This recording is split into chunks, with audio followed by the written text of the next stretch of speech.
تا خانه تو رسیده می آیم من، 100 بادیه را خزیده می آیم من. در چشم تو لیک از پسی دیوارت، یک خیز زده پریده می آیم من. صدای راحت بخش و شعر جان افزا. شاعر با دل سرشار از مهر شعر می خواند و شنونده را توسط کلام ناب مفزون به عالمی زیبایی هدایت می نماید. آواز مرغوله‌دار او سامع را مفتون و شیدا می نماید. این شاعری سخن تیراست، عمری کوتاه دید، ولی در این فاصله عمر راهی بیش از 1000 ساله را طی نمود. او در عالم یادها به سر می برد و یاد او از خاطر دوستان و پیوندان زدودن نخواهد شد. خوش به حال آن نفری که پیش از سفر به ابدیت نام و یاد خود را در صحیفه خاطره ها به حرفهای زرین ثبت می نماید. فرصت آن رسید که کتاب عمری این ادیب نکته پرداز را ورق گردان نماییم. آن روز که تو نآمدی باران بود، باران سیاه پیچه ویران بود. باران نبود گریه یاران بود، گریه ز دروغگویی جانان بود. سال 1956 اینان سمند وقت را که رماه زرین 17 روز مقدم در اختیار گرفته بود.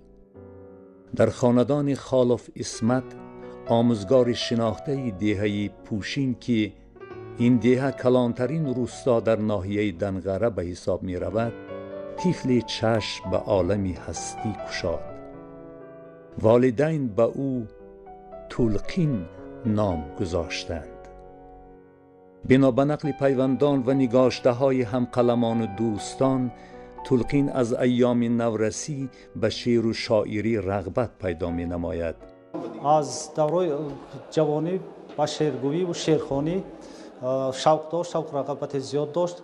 اساساً شعرها، بسیارتر شعرهای استاد بازار، استاد لایق، استاد گلرخسار همینها را بسیارتر میخوند. از کودکی شعر مینوشت، شعرهای بچگانه آهسته آهسته نوشت. بعد قلمش راست شد، از استادان کلام بده یک تعلیمات خوب گرفت. هنگام تحصیل در دبستان دهه با دانش و اخلاق نمونوی نام میبرارد. معلمان نیز نسبت به تلقین بی‌پروا نبودند و در نوبت خود تلقین هم مسئولیت شناس بود و وقتی خود را به ضایع نمیگذرانید. بیشتری وقتی این طالب علمی تشنه علم و دانش در کتابخانه مکتب میگذشت. از کودکی ها یک جای کلان شدیم، تربیه یک جای پدر گرفتیم. بسیار مهنت دوست بود، شب‌های دراز مطالعه میکرد، میخوند، صمیمانه رفتار میکرد، صمیمانه گفتار میکرد، سخنش با رفتارش موافقت میکرد. بنا به نقل دوستان و پیوندان، تلقین ایجادیات اکثر شاعران به خصوص قصه هندوستانی استاد ترسونزاده را از یاد می‌دانست. در اکثر چاره‌بینی‌های مکتبی تلقین فعالانه شرکت می‌ورزید، می‌گویند همسبقان ادیب. برای از علم شعر آگاه گردیدن تلقین خواجه، پدرش سهمی ارزنده گذاشته است. در جاده شعر و زندگی متکا و رهنمایش پدر بود.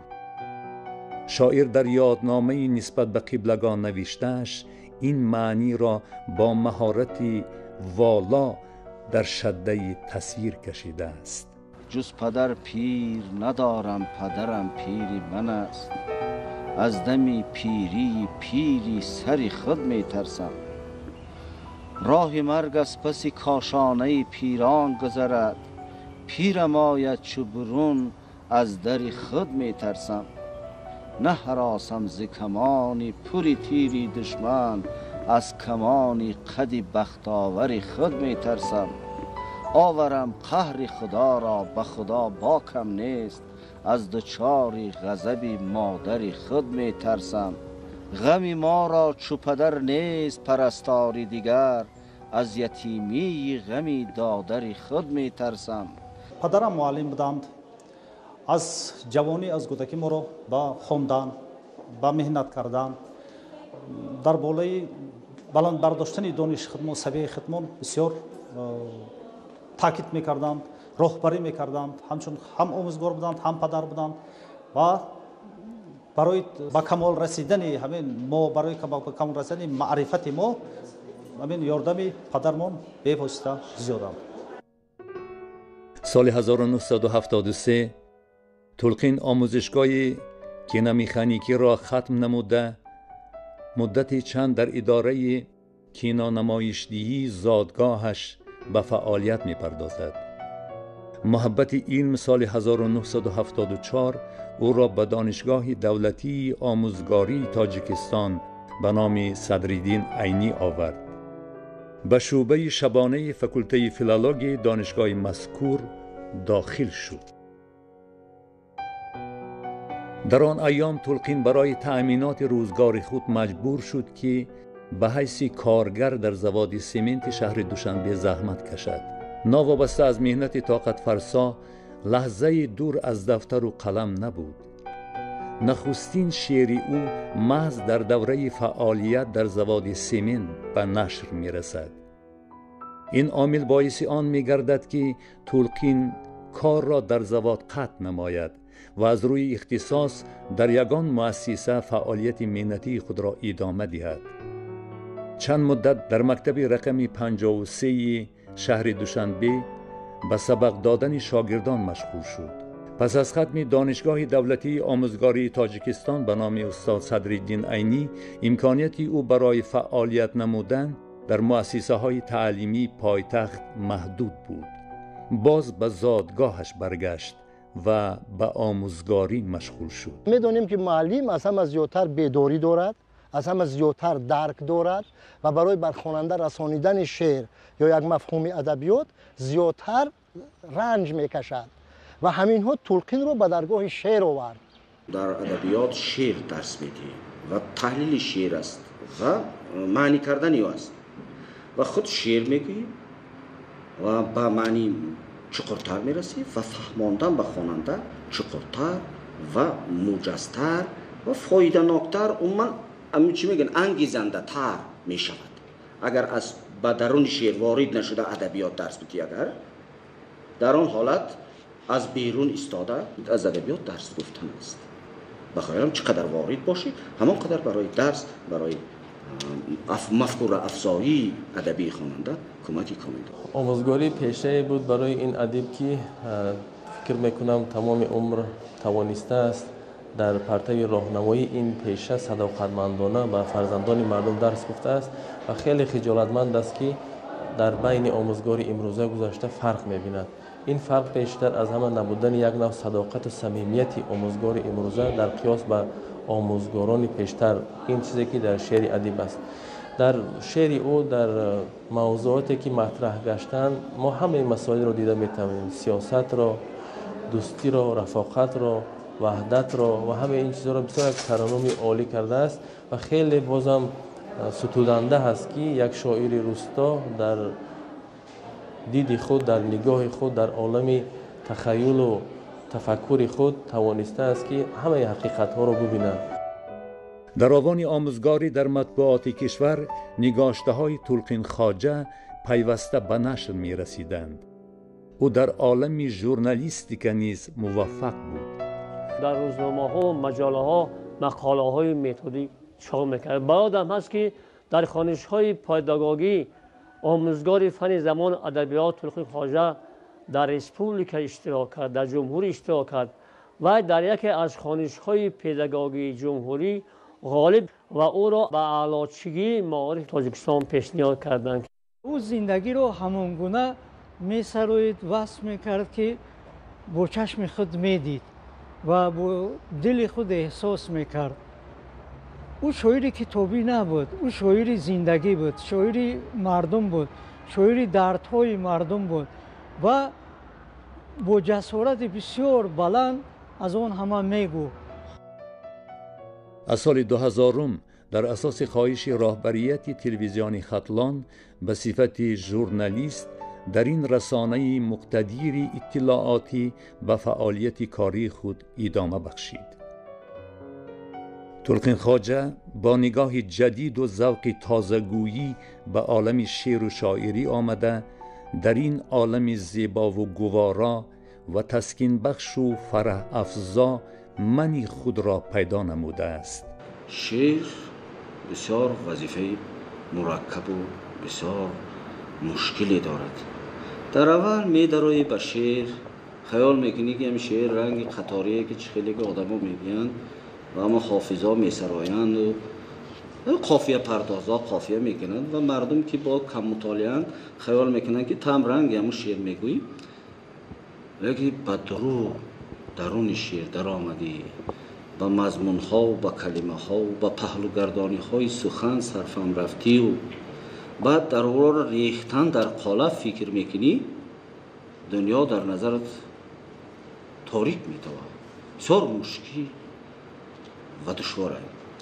برای می سهل گرفته به شاعری وارد شدن که یه خیلی هست در ما، لیکن بگذار همین هم باشه، من اینم رد نمیکنم، لیکن باز نکته فهمی و معنی رسی های یا سیر مطالعگی مردم در کاره که شعر خوب ای بد، ارزنده را ناارزنده فرق کرده میتواند. اصلا اشعار شاعران اخیر سده گذشته یعنی سالهای 1980 و 90 توجه من رو بیشتر به خود جلب نمود و در همین شاعرانی که در همین دوره ایجاد کردن، تلقین خواجه در نسبت اکثر کل آنها پیشگامتر بود.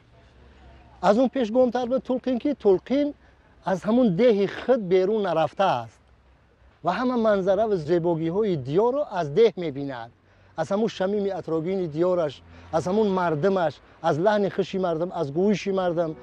برای به کمال رسیدن ادیب نقش محیط زیست یعنی زادگاه مهم می باشد. او روستایی زاده بود و قسمت زیادی عمرش را در زادگاهش سپری نموده است، ولی دور از مرکز بودن به شهرت یار گردیدن ادیب مانع نگردید. بله، زندگی نمودن دور از پایتخت فرهنگی، اما هم قدمی شعری ادیبان مقیم پایتخت ایجاد کردن هنر است و بی مبالغه تلقین خواجه توانست که خود را معرفی نماید.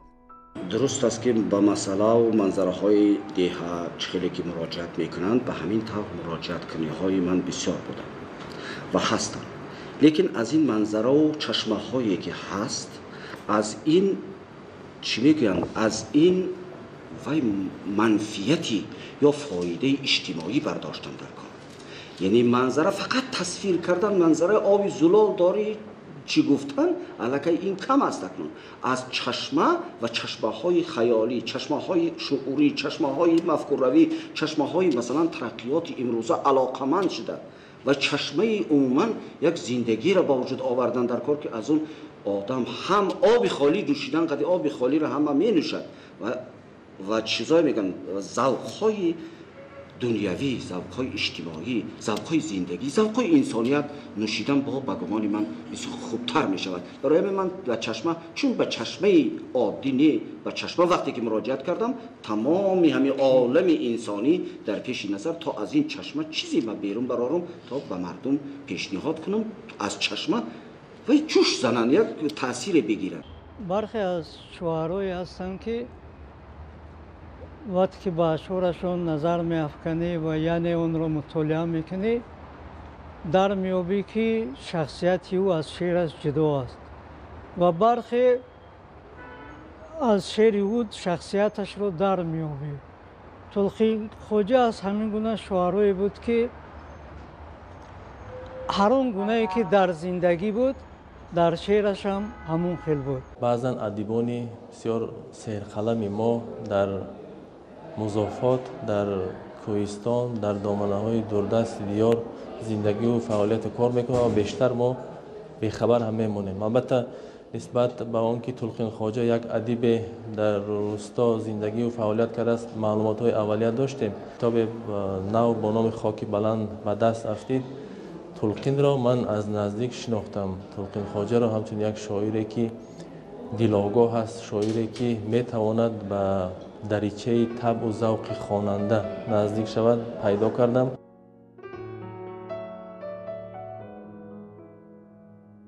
در سالهای 70-80 عصر گذشته نشر کتاب کاری سهل نبود.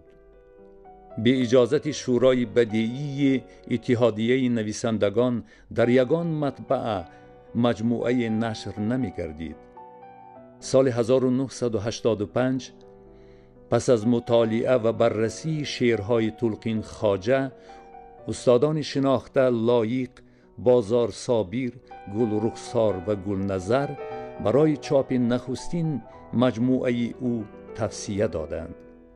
بعد از 4 سال این توصیه، مجموعه نخستین شاعری خوش‌ذوق با نام شمال دره با زیور چاپی راسته شد و دسترسی دوستداران کلام مفزون گردید. اون چرا که گفت حتما باید میگفت و نگفته نمیتوانست.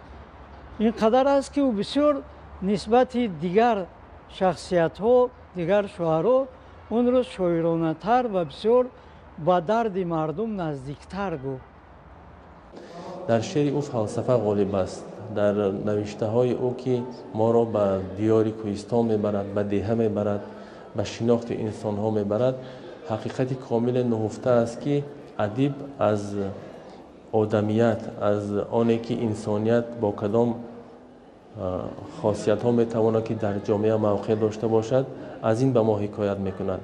و شعر او، نوشته های او همچون یک شاعر روستا بیشتر از همه شکوه از زمانها، شکوه از ناجوریها، شکوه از آن که انسان ها بعضا بین همدیگر نامفهومی ها دارند، از این میباشد. و خواه و ناخواه در ادبیات، در ایجاد یک خط کشیده دیگری هست که ادیب و شاعر اجتماعی موقع بلندتر و همیشه صاحب است.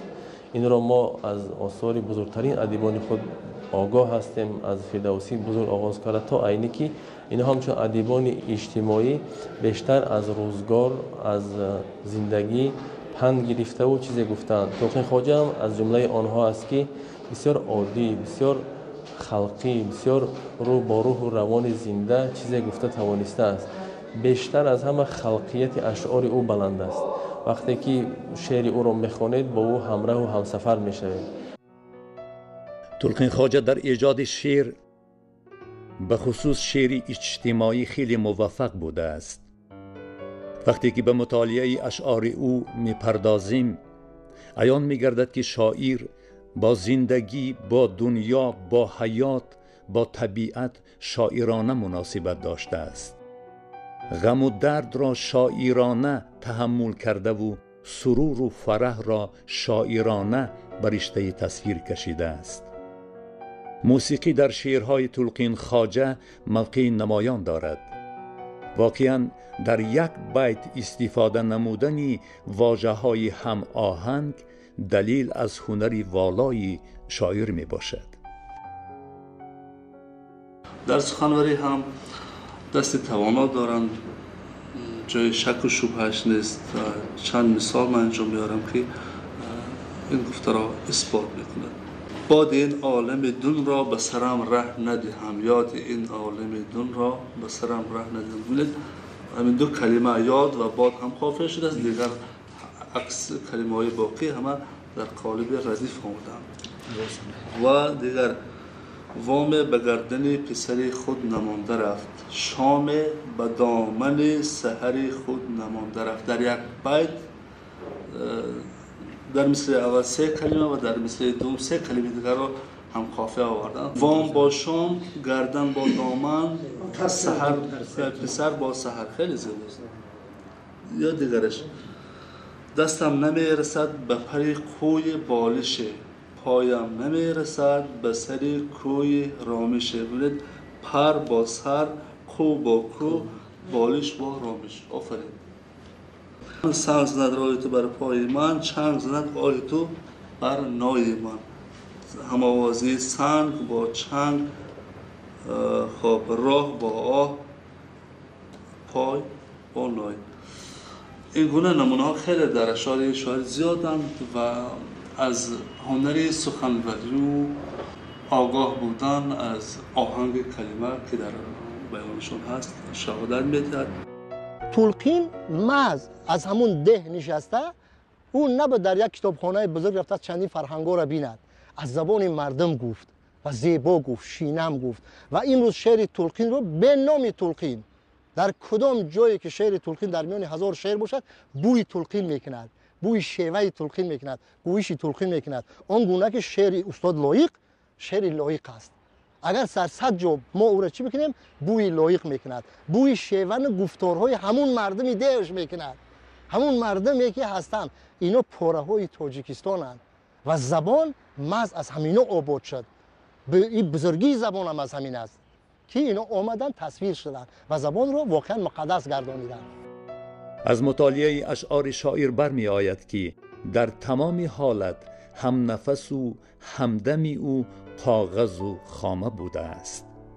بیان نمودن خوشحالی در قالب کلام موزون چندان دشوار نیست، ولی درد را به شعر افاده کردن از ادیب مهارت والا را تقاضا می کند.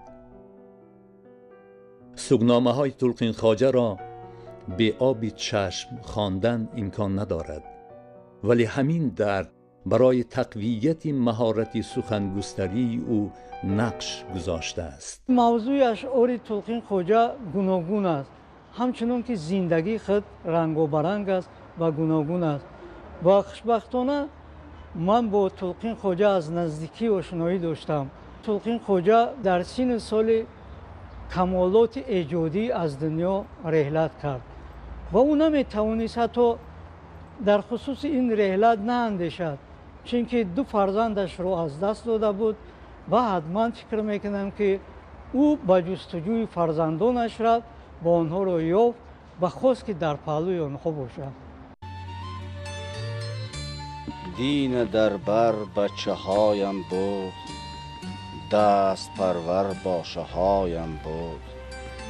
از خفای کارهای خود می نجنبیدم ز جای خود. می دواندم بچه هایم را، می پراندم باشه هایم را. طاقه بر جای نمی رفتم، یک قدم راه نمی رفتم. بچه دریانم می رفت، باشه در شانم می رفت. طاقه در یک گوشه عالم، جاندار می نیابیدم. تلقین وقتی می گفت آزاد میشد، وقتی می گفت روح می گرفت، بالش یک وزنینی از او بیرون میشد. یعنی از همین نگاه تلقین دردی که تلقین گفته است و شعرش از اون دلنشین است که در خوری زندگی و روزگار مردم است. تلقین خواجه صمیمی شعر ایجاد نموده است و شعر او آینه را میماند که آرزو و آمال، صمیمیت و محبت، شخصیت، خلاصه روزگار عبرت آموزش در آن انعکاس گردیدند. مرگم نمی شود سبب جنگ وارثان، مال و مکان نگفتم و شعر گفتم. گپی که باید میتونی رو شعر گفت، یا چای برو شراب ریز، بر سر غصه آب ریز. دیگر در ته دندان مقصودم مدام، پسته خندان یاری داشتم. هماوازی دندان و خندان باز جلوی سخن شاعر را بیشتر کرده است. ما رو از فن نظم شناسی همان وقت در سند استاد شادروان سوپانجان دورانو درس میگفتن. وقتی که خواجه تلقین در ترولبوس سوار میشود، یک همکورسش، همطبقش و معلم هم در همون ترولبوس شدگی همطبقش سلام میدهد و میگوید که انا معلم با همطبقش در وقتش باید عشق ایثار کرده بود است استاد، لکن چخیل زندگی تعداد زندگی که وای با دیگر کس خانه دار شده. بعد تلقین خواجه هم در همینجا هست. بعد سپهان جان دوران استاد میگوید که نور چشمم بودی رفتی از چشمان من، پس چی میپرسی حال عینکدار من؟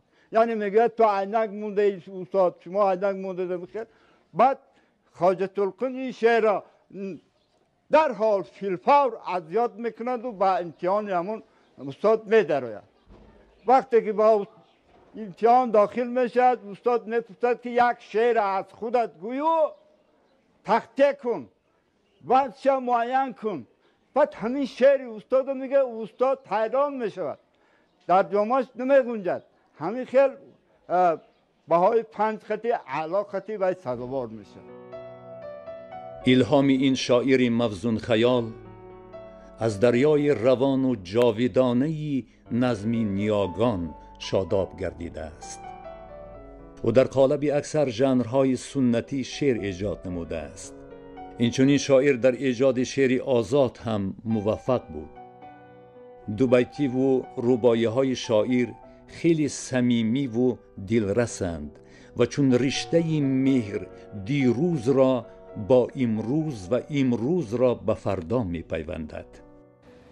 یک وقت شکاری آهوان داشتم، شینک به گذاری آهوان داشتم، یک آهوچهی به دام خود افکنده، دایم به قطاری آهوان داشتم. در اکثر شعر تلقین خواجه تازه‌کاری و نوآوری به چشم می رسد.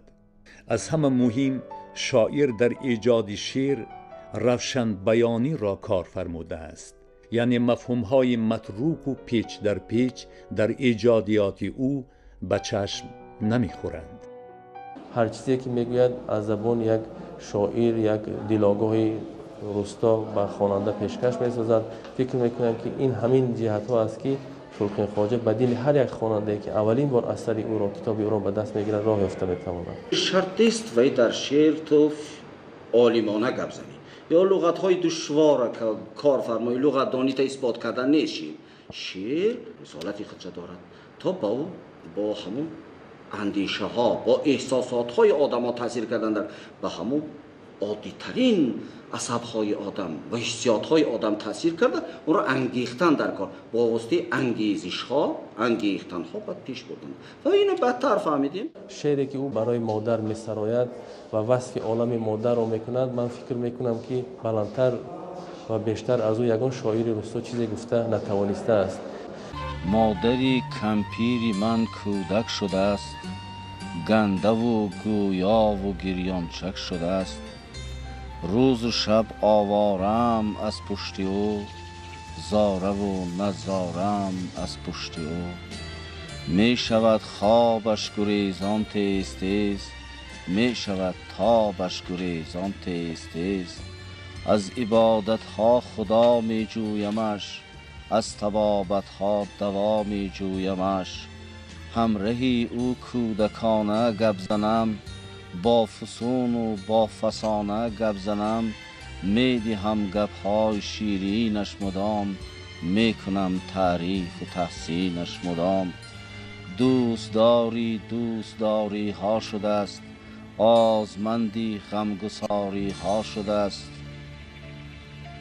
دست و پای او به دستی مالیشم، من برایش رامیش و آسایشم. یک چی را 100 بار می پرسد ز من، صاف کودکوار می پرسد ز من. همرهی او شیشته صحبت می کنم، از بد و بگذشته غیبت می کنم. سال کندی سخت تأثیرش کند، سال تندی سخت دلگیرش کند. ناگهان افغان شدم میزارد و بی محل باران شدم میبارد و گاه میگیرد خماری دخترش، گاه میگیرد خماری خواهرش. هر کجا خواهد روم همراه او، میرسانم بر همه دلخواه او. التفات از هر مزار خواهد و از همه ملا تمار خواهد و خورده به اعداد فندی جوگیان، باز می افتد به بندی جوگیان. روی چشمی من مقامی مادرم، در دهانی من لجامی مادرم. من مرا بازانده گردد با دلش، سو به سو تازانش. یک نفس مانده است وقتی ماندنش، بر سری من دور و دوران راندنش. یک نفس مان هرچی می خواهد کند، کردن راحت مرا راحت کند. من درباره مادر شاید یک صدها شعر رو خوانده باشم، صدها شعر رو. از خودی مثلا در زمان بچگی ما شعر معمولا شعر مادر شعر ایرج میرزا بود که همگان میخواندن اشعاری را. بعدا شعرهای مادرنامه استاد لایق است، شعر خیلی زیاد، اما تصویر مادری که تلقین تصویر کرده است از دیگران فرق میکند. همون مادری که ایام پیری و یک چیز سادگی دارد، باور دارد، بر گل گیاه و دوا باور دارد، بر گفته مردم. هر کسی که به درد یک شفا را یک دوایی را میگه باور دارد و نازی همون مادر را برداشتن. من در شعر مادر خودم میبینم، مادر کل تاجیک میبینم، مادر مردمانی را میبینم که گویا در همونجا پهلوی ما هستند. یک قطب ایجادیات تلقین خواجه را شعرهای تشکیل میدهند که در وصف و ستایش وطن، مادر و ملت سروده شدند. هر یک سطر این گونه شعرها خواننده و شنونده را به درک عمیق خویشتن شناسی و رسالت و اصالت وطنداری هدایت می کنند. وطنی که وطنی باغ و بهاران باشد، وطنی چهچهی سلسل و ساران باشد، وطنی شاعری و شعر و شیاران باشد. تاجیکستان باشد، تاجیکستان باشد، تاجیکستان باشد، تاجیکستان باشد.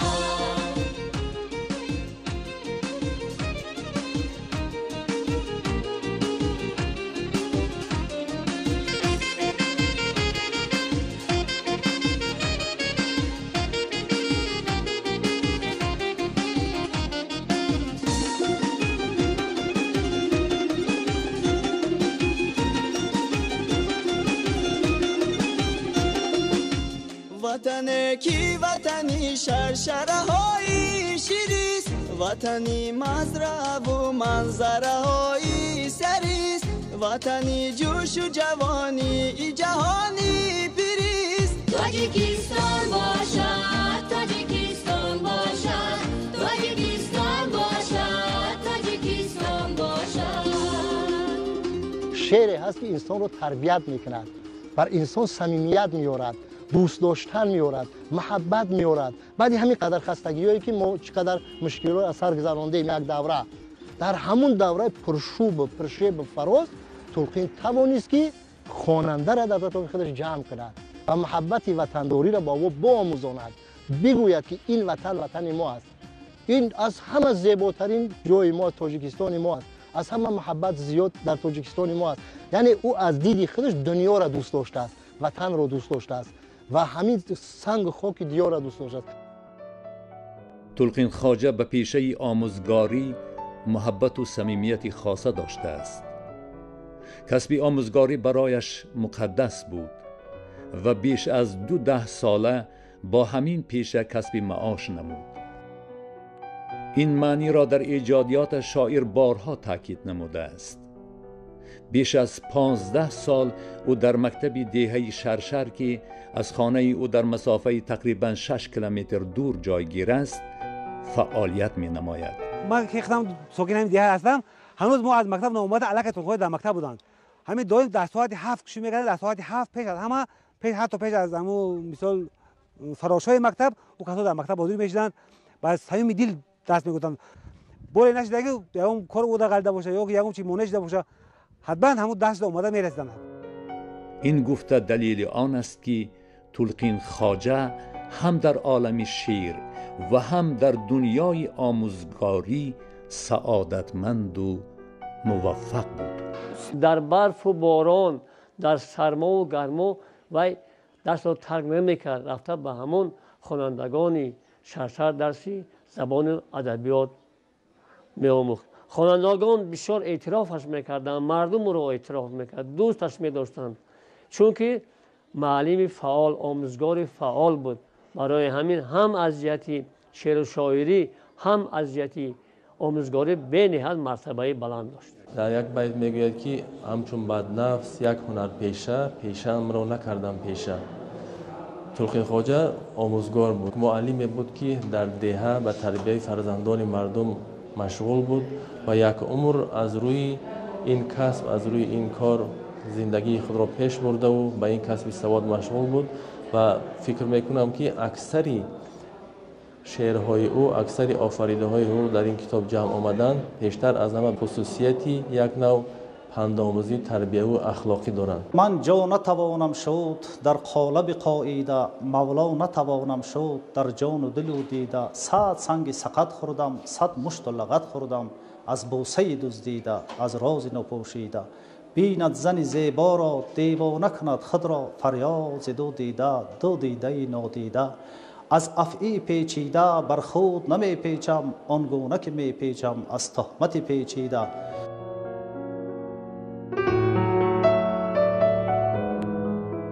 یکی از سمت‌های موفقیت ایجادکار به سازگار بودن محیطی عائله وابسته می باشد. تلقین خواجه به تربیه فرزندان اهمیت مخصوص می داد و آنها را در روحیه خودشناسی و وطن پرستی تربیه می نمود. می گوید همسری شاعر: امروز فرزندان این ادیب نکته پرداز به کمال رسیده و ادامه بخشی راه قبلگاه خود می باشند. فرزندان او با درک مسئولیت پیشه و احساس خودشناسی به خلق و وطن صادقانه خدمت می کنند. همسر تلقین خواجه که اولین شنونده شعر او بود، با محبت و صمیمیت از ستون خاندانش یاد می کند. زده از 33 سال با هم زندگی کردیم و شخص مهربان و صمیمی بودن. به همه کارشون خیلی نسبت فرزندان، نسبت عائله دائما غمخوار و مهربان بودن. در خانه من لهجه زن باشد بس، دریانه من خیمچه زن باشد بس.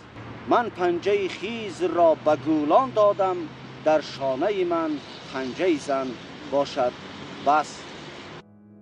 راجع به ایجادیات و شخصیت تلقین خواجه، دوستان و شاگردان و همقدمانش نگاشته های ارزشمند را در هفته‌نامه و مجله های کشور به نشر رسانیدند.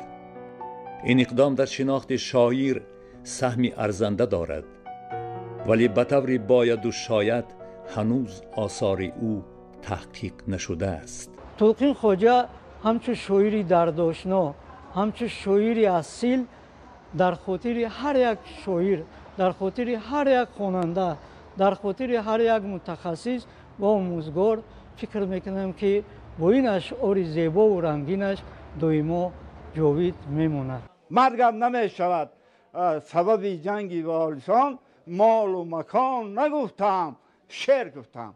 از سال 1979 اعضای اتفاق نویسندگان تاجیکستان است و در تربیه نسل نورست غذای معنوی از کتاب‌های این شخص گرفتن ممکن است. برخی از هوسکاران در مورد ایجادیات تلقین خواجه خاطره‌های خود را در شکل کتاب علاهیده به نشر رسانیدند، ولی با این عمل در بازگو نمودن مهارت شاعر موفق نگردیدند. به گمان غالب چنین شیوه معرفی به منفیت کار نیست و تلقین خواجه بر این ادیب موفق نیاز به این گونه یادنامه ها ندارد. اگر شعر اصیل نباشد و خیال من علکی موقعش خیلی کاسته شدگی بر این میتابد. بگرفته سری خود از خمی بگریزید، از پستی پیشی قدمی بگریزید. خواهید که بر روح تلقین خواجه در اوج کمال ایجادی به عالمی ابدی پیوست. او شاعر نکته پرداز، آموزگاری اصیل، ادیب حقیقت نگار خیلی نابوقت از این عالم درگذشت. او رفت. اما این نشان پیروزی مرگ نیست، زیرا تلقین خواجه پیش از سفر به ابدیت از خود گنجینه بیزوال سخن را به یادگار گذاشت و نام و یاد او توسط ایجادیات ماندگارش جاوید گردیده است. چیزی از این جهان پدرم نانهفته رفت، چیزی از این جهان پدرم ناگرفته رفت. هرچی گرفته بود ز جهان ناگرفته داد، هرچی گرفته بود ز جهان نانهفته داد. تن بر زمین سپرد که از وی گرفته بود، جان بر سما ببرد که از وی گرفته بود. او صاف و ساده آمده بود، صاف و ساده رفت. او درس داده آمده بود، درس داده رفت. از وی اجل به جان کنی ها جان نبرده است، با جنگ و جوش و جبر و جفا جان نبرده است. با اولین سؤال اجل جان سپرده است، بی دهشت و درنگ و حیل جان سپرده است. بار خیانت به امانت نکرده بود، آخر خیانت به امانت نکرده رفت. بار رذالت به صداقت نکرده بود، آخر رذالت به صداقت نکرده رفت.